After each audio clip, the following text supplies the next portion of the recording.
Alrighty guys, welcome to Bard's House Gaming. This is Murdunk. This is Azrael. And today we're going to be doing something a little bit different. Basically we're kind of ticked off about the lore of the Elder Scrolls Online and we want to talk about it.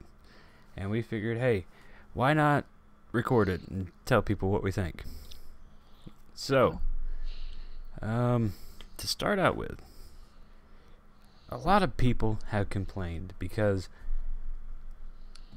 online really doesn't have a good place in the timeline. Which, I guess now it does, but when the game was in beta, it really didn't make much sense. No. Yeah. According to the UASP wiki, which is like my favorite Elder Scrolls site ever, because it's been around forever, and it's got everything on it, pretty much. Now, the game takes place in the Second Era. I think it was... It's largely undocumented about what happens in that time period, isn't it? Well, there's rough sketches. I mean, before it, they had the Imperial Interregnum, which was, let me see here.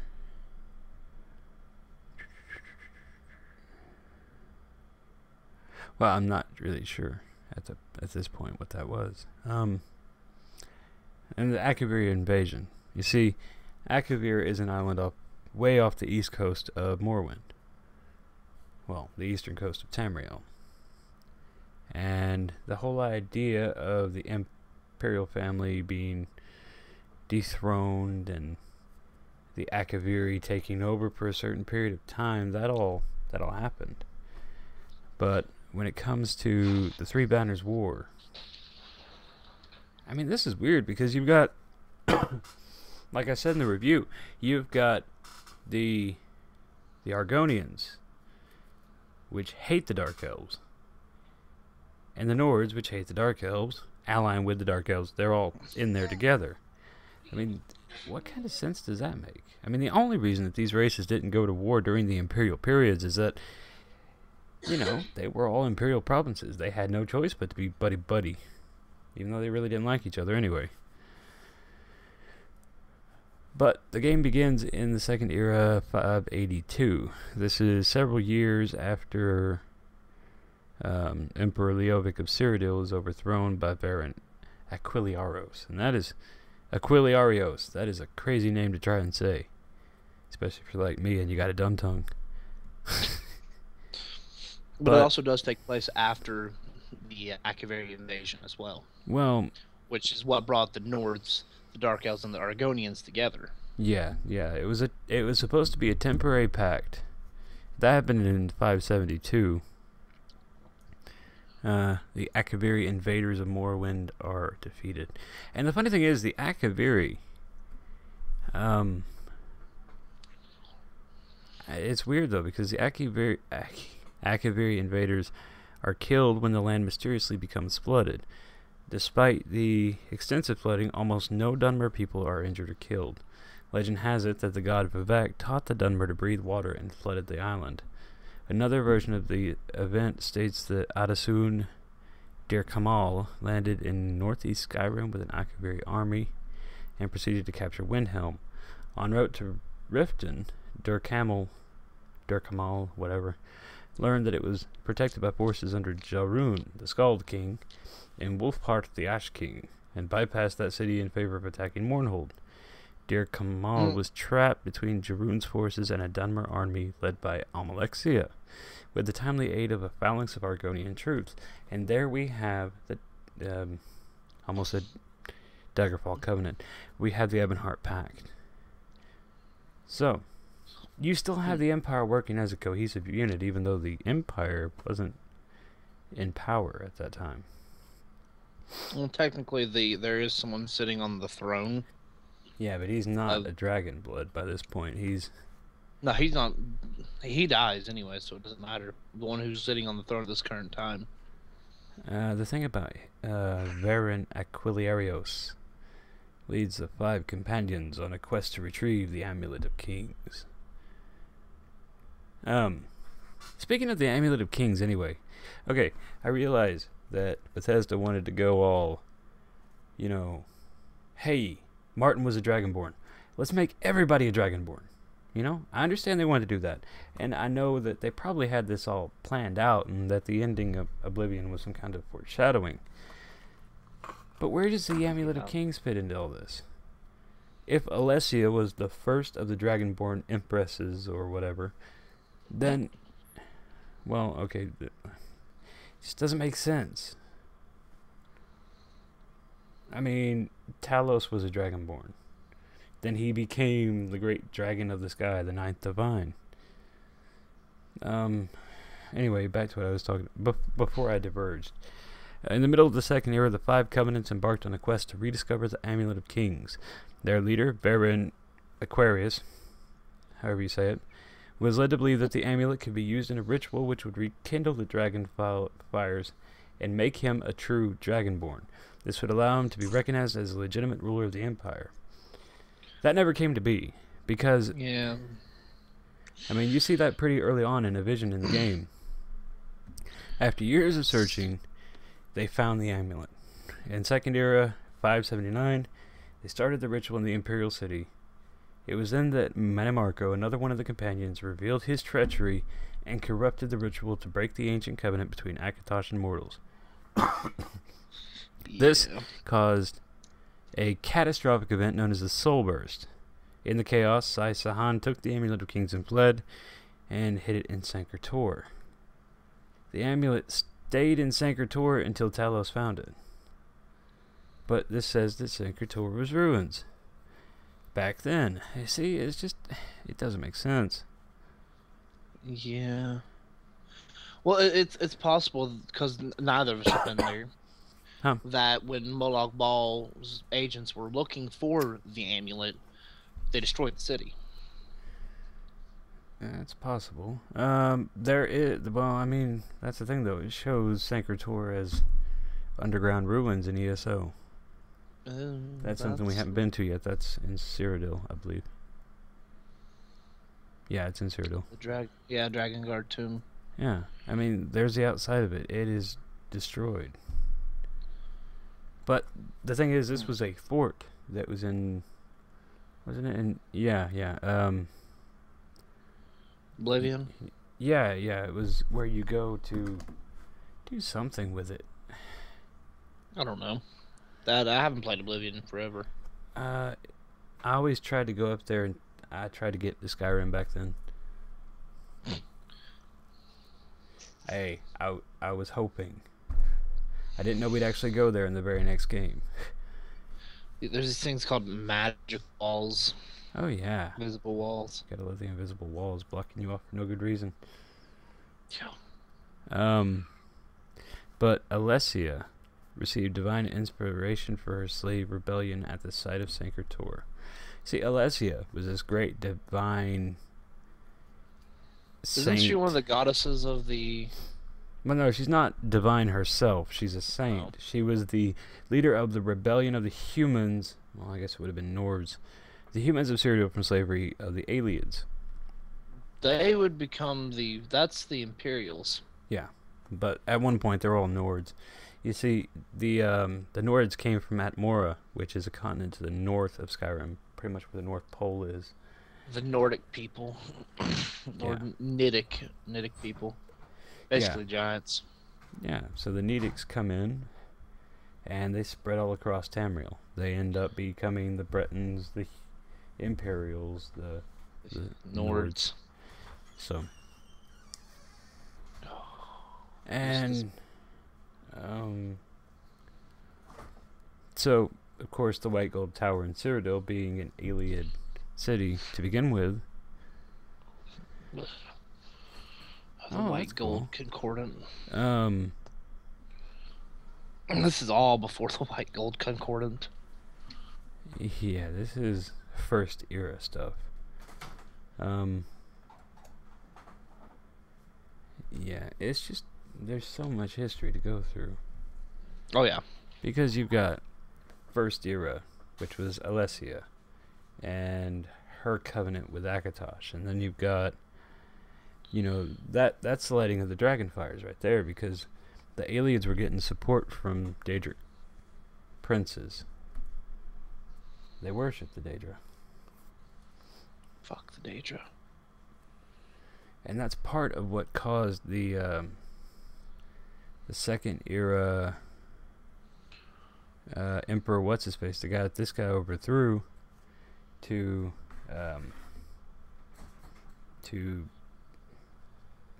what am I trying to say? To overthrow the other guy, because they allowed Daedric worship in the Empire. Oh, yeah, the reason why Varian Aquilios overthrew. I can't pronounce his last name. I can pronounce his first name. Yeah, Varian is easy enough. But the reason why he overthrew the previous emperor was because he allowed the worship of the Daedra, and then the Daedra fucked things up because of Manny Marco. Yeah, and that's what caused the Dragonfires to go from being this self-sustaining thing to going out every so often, having to be relit because it broke by the Dragonborn. Yeah, because by the Dragonborn emperors, because it caused a break in the covenant between Alessia and Akatosh.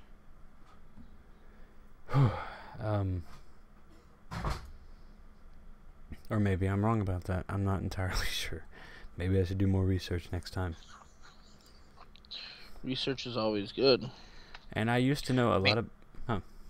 I'm going based off my memory of Oblivion. Yeah. Well, I mean, based on Oblivion's lore, the Dragonfires went out periodically anyway. You see, the Dragonfires, as this article, which I have up on the screen now, says... Dragonfires were a barrier against invasion from the plains of Oblivion that were created from the blood of Akatosh and given to Saint Alessia. The lighting of the Dragonfires was a ritual devised by Raymond Cyrodiil, which was a companion of Alessia, to accompany the coronation of a new emperor. The fires were relit whenever an heir ascended to the Ruby Throne. They were kept burning throughout his or her lifetime and represented the covenant between the Cyrodiilic Empire and Akatosh. According to legend, they protected Nirn from Oblivion. The pedestal that served as a pyre, it says byre, but I'm guessing pyre, may be found in the temple of the one in the Imperial City, though there seems to have been no apparent connection between the ritual and the Alessian teachings. An emperor had to use the Amulet of Kings to light the Dragonfires. Magic.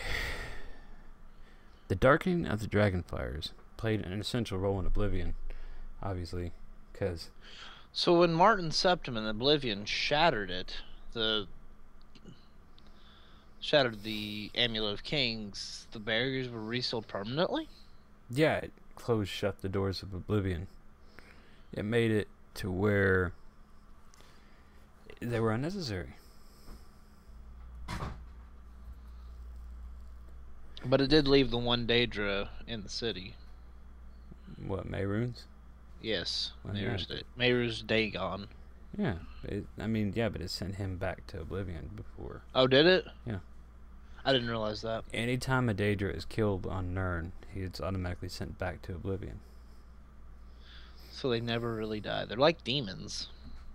Hey, you're catching on.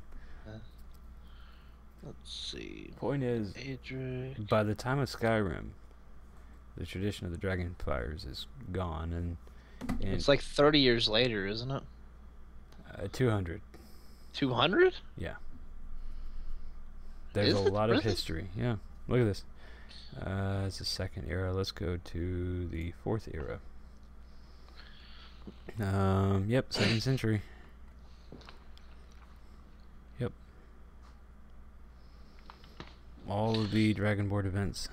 Actually, the first event, Skyrim, Torygg being shouted apart by Ulfric, that takes place in 4th era 201.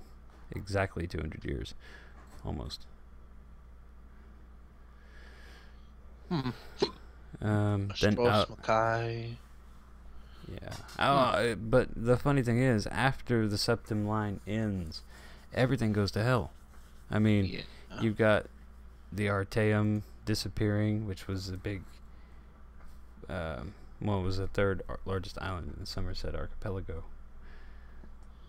And it disappeared periodically, so that's not the first time it happened. The Void Knights, which is apparently something that happened in 4th era 98, they vanished for 2 years. The 2 moons vanished, yeah. Yeah. Master and Secunda. But let's see. Yeah. So the third era ended. Yep. It ended with the Oblivion Crisis. Yeah. Because it all has to do with imperial lines. Or empires are based on the families that rule them, and since there were no heirs to the Septim line left, there was no empire. Because he made a sacrifice. Yeah. Red Mountain erupts, Varden fell. Oh wow. Yeah, the Vivek's absence. Mm-hmm. The tribunal is gone. Which that happened in Morrowind, actually. Yeah. Why is Vivek gone though? Well, I've never played through the entirety of Morrowind. Well, because it's a hard game to play. Yeah, especially after playing Oblivion first. But yeah. Vivek loses his powers. Actually, the entire tribunal loses their powers because they were getting their powers from Lorcan's heart. Yeah. And we take away the interface that allows mortals to gain power from Lorcan's heart, pretty much.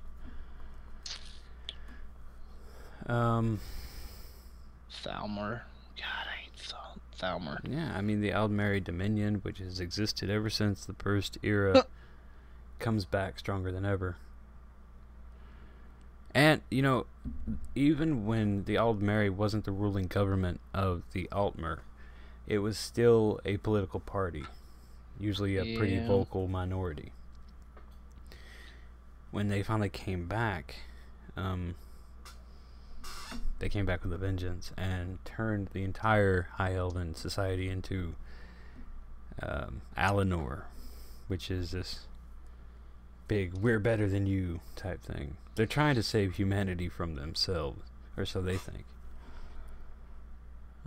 But they're not. They're just making everyone angry.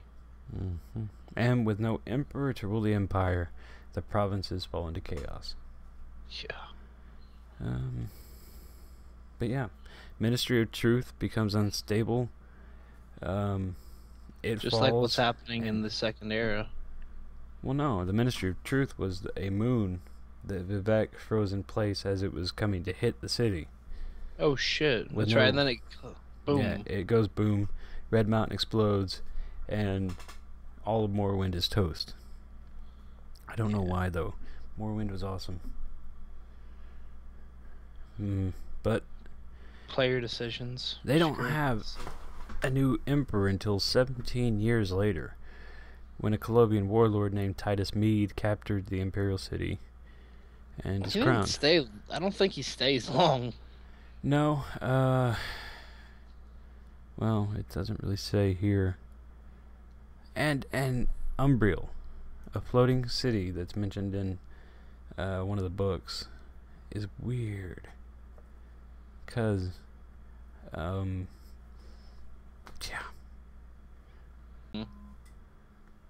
just crazy. I mean,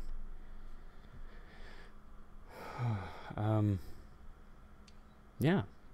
Does it appear again, or? Not. I don't know. As the Umbriel is powered by a new version of the Ingenium, which was used in Morrowind to try to keep the prison from crashing into Vivek. Wuhan, the creator of the Ingenium, reveals that he used the device to twist a piece of Oblivion from Clavicus Bile's realm, setting it into flight and rendering moot the barrier erected to prevent his and Umbra's escape. The people killed below Umbriel are used to power the Ingenium, to sustain the floating city and thereby satisfy a pact made with Umbra. Pretty much, it's the same technology that was keeping the prison floating there for a while after Vivek disappeared. Except it's a chunk of Oblivion. Huh. That's scary. They need to make a game based on that. The Elder Scrolls. They should bring back the Elder Scrolls Adventures and make one based on the Infernal City. I still think they should bring back Gates to Oblivion. Because there was nothing cooler than the Oblivion Gates spawning in. Well, there are the anchors. Well, yeah, but that's in second era. I mean, like, have a another Oblivion crisis in like 5th era. Well, Or that's the in thing, like, then. or something happening immediately after the events of Skyrim. Well, I mean, that's a problem though. They can't bring back the Oblivion Gates in the 4th era because the rift is sealed. They set it up to where there's nothing else they can really do with Oblivion. There has to be a way to break it. Magic exists in this world. Marco should come back again and again. No. He's used. He's done. Have somebody else. The King of Worms has appeared in a lot of Elder Scrolls games. I wonder how many. Lore Manimarco. Yeah, he was born in the 1st era and died in, well, Oblivion. 3E 433. You kill him in Oblivion? Yeah. Don't you remember? It was one of the last Mages Guild missions. Oh yeah. Yeah. He was practicing necromancy, and you need to stop him. He's been practicing necromancy for a very long time. Couple of eras. You know? Yeah, and the 1st era was like 2,000 years long. So, yeah, it was a long time. I mean, he studied among the Psijic Order in the 2nd era. He experienced the Dragon Break of the Middle Dawn era. Or the Middle Dawn, where he learned his mastery of the Myrakati Selectives, whatever those are. Huh. The Time Wound, Dragon Break. Yeah, that's weird. But yeah, I mean, Manimarco is one of those things that just showed up throughout history. I wonder if in ESO we'll have to actually, fight him. Yeah, never mind. Yeah, that there's a dungeon. I answered your question before you asked it. There's Shade of the Revenant. Man, I really want to go to Cyrodiil and ESO. We should take a trip down there at some point. Okay, as soon as we hit level 20, I'd say let's go. But we unlocked it at level 10. I know, but it's dangerous. It's dangerous to go alone. True. And I do a pretty good job of healing us. So it's kind of weird that Molag Bal is the main enemy so far of ESO. I mean, I can't imagine in all reality, there's very few of the Daedric princes or princesses, however you want to call them. No, they're all princes. I know. Whether they look male or female, they're all princes. I know. I know it's weird. But these are very weird. These are metaphysical entities we're talking about. They don't have gender. Unless they do. Yeah, unless they do. Like Nocturnal. And Nocturnal, Star, Azura. Yeah, Azura. Because Azura doesn't really meddle with the mortal plane all that often. Actually, Azura is what they would consider one of the good Daedra, because she's obsessed with sunlight and doesn't like the undead. Hircine as well, I believe. Hircine's male. Well, he appears male. Yeah, but I mean, he's one of the nicer ones. He could be a lot worse. But yeah, just in case you guys were wondering, here's a picture of Molag Bal in ESO. I don't like it. In all his demonic glory. And it's not much different from how he was depicted in Oblivion, or at least the shrine statue was. Actually, that's pretty spot on. Yeah. The statue's right there. Except he doesn't have a tail. Yeah, and there's the shrine in Skyrim, which I've never actually been to. I have. Well, good for you. I saw it. I'm like, I'm out. Yeah, back when Skyrim came out, I had way too many games to spend 700 hours playing it, unfortunately. I only played 26 hours of the PC version. I played a lot of the console version. Yeah, well. Oh, and here's Molag Bal and Morrowind. Oh, hey, he's got the tail. He really hasn't changed much. Yeah. And like I said in the review, this game is all 3 recent games combined. They make Captain Planet here. Oh my gosh. I just want to join the Blades in ESO. That would be awesome. I want to join the which guild is the Brotherhood? Is the Brotherhood even around in ESO? They have to be. The Dark Brotherhood. They're not in yet, but they will be added eventually. Because you know how enjoyable it was for me. Yeah, you like killing and stealing. I prefer the killing part. Right. Yeah, I still can't forget my favorite quest in the entirety of the Dark Brotherhoods, and it's in Oblivion. Yeah. It's when you have to kill that whole house without anyone figuring out it's you. Yeah. Yeah. Murder in the family or something like that. I would save before that and then do it. Uh-huh. And then reload my save file, go back and do it a different way. Right. Just to see if I could get away with it. You know, I wonder if Cloud Ruler Temple... Yeah, Cloud Ruler Temple is in Cyrodiil. Yeah, it's in there. Dude. Yeah, because I was looking at the Cyrodiil map the other day and I actually saw... It's cool because, like, all the... That is ESO yeah, that right is... there. I know, that's what I'm saying. Because that's an Oblivion anchor. Or whatever anchor. Alright, I say we go to Cyrodiil. Yeah, we need to go to Cyrodiil. I think it'd be a nostalgia trip. Most likely. Yeah. See if it does it. Because, I don't know about you, but I got like 800 hours in Oblivion. Yeah. I spent a lot of time in Oblivion. There we go. It did it. It did what? It popped up and showed it. Oh, well, there you go.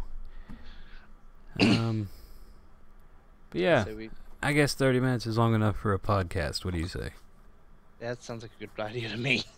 Well, this will not be a very common thing, guys. I promise you that. You won't have to listen to us ramble along for 30 minutes every day. 20 minutes is good for our daily videos. But, you know, I'm not even going to edit this. I'm just going to record it raw because, or, you know, render it raw because that's how podcasts are done. So, thank you guys for watching. We will return to our regularly scheduled content eventually. If you enjoyed this so-called video, please like, share, comment, subscribe, and let us know what you think, because we really need comments. Anyway, if you want to see more of these kind of videos, tell us. If you don't want to see more of these videos, tell us. Anyway, thanks for watching, and we'll see you in the next video.